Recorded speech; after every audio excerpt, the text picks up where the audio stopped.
Ce matin, c'est décidé, direction Downtown, où les buildings nous donnent le tournis. Derrière la foule des travailleurs, l'immense chantier de Ground Zero et ses lieux de mémoire.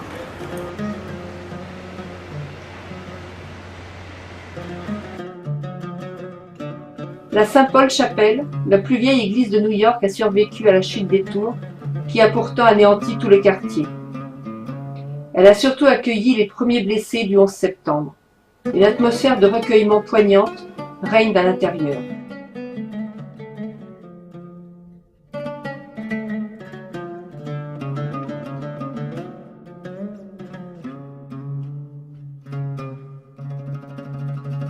Le One World Trade Center, ou Tour de la Liberté, est la tour centrale du nouveau complexe de 4 tours du World Trade Center qui vise à combler l'immense espace laissé par l'anéantissement du précédent complexe le 11 septembre 2001, faisant 3000 morts.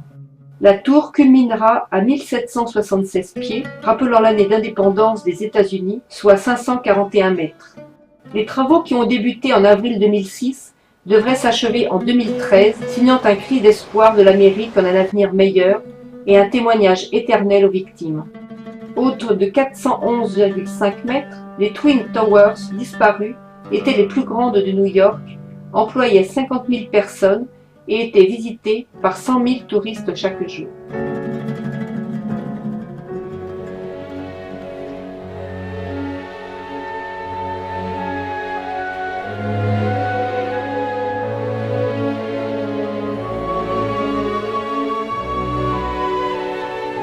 Le Woolworth Building est l'un des plus anciens et des plus célèbres gratte-ciel de Manhattan, avec une hauteur de 241 mètres. Certaines façades méritent qu'on s'y attarde.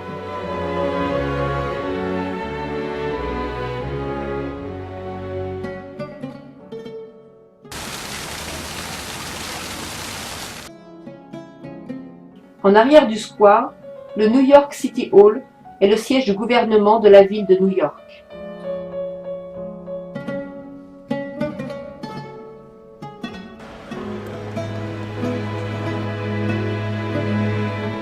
Wall Street est le nom d'une rue qui a fini par désigner tout un quartier d'affaires et en particulier la plus importante bourse du monde.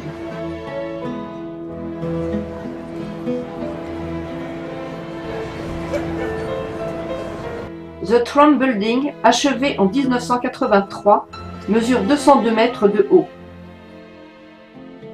Même dans ce quartier, les stands ambulants de restauration rapide sont nombreux.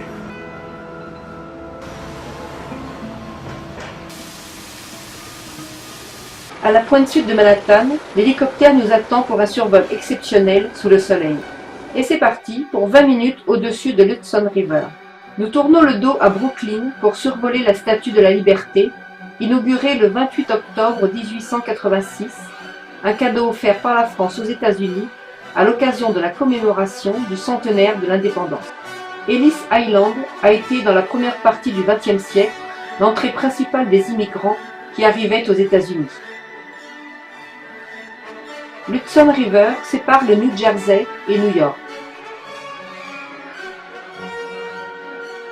Cette berge de l'Hudson est beaucoup moins urbanisée que Manhattan. Au niveau du Bronx, nous virons vers l'est, le long de Manhattan et de Central Park.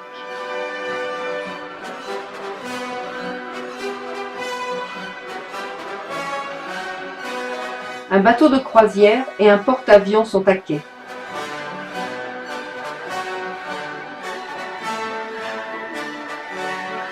Nous sommes au niveau de Midtown et de l'Empire State Building.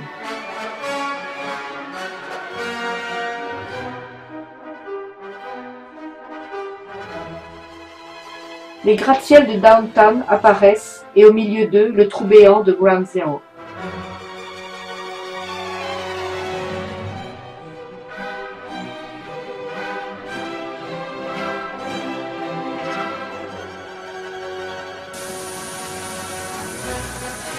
L'heure tourne et l'estomac crie famine.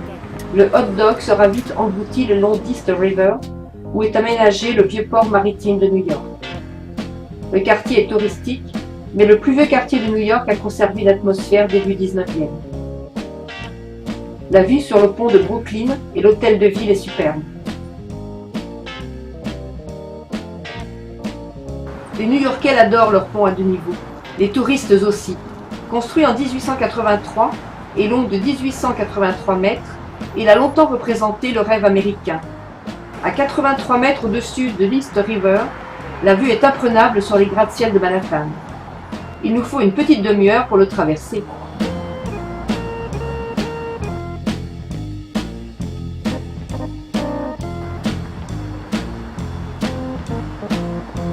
Beaucoup de New-Yorkais s'installent à Brooklyn pour fuir le stress et profiter du calme. C'est tout à fait l'impression que nous avons en regardant vers Manhattan depuis ces rues ombragées.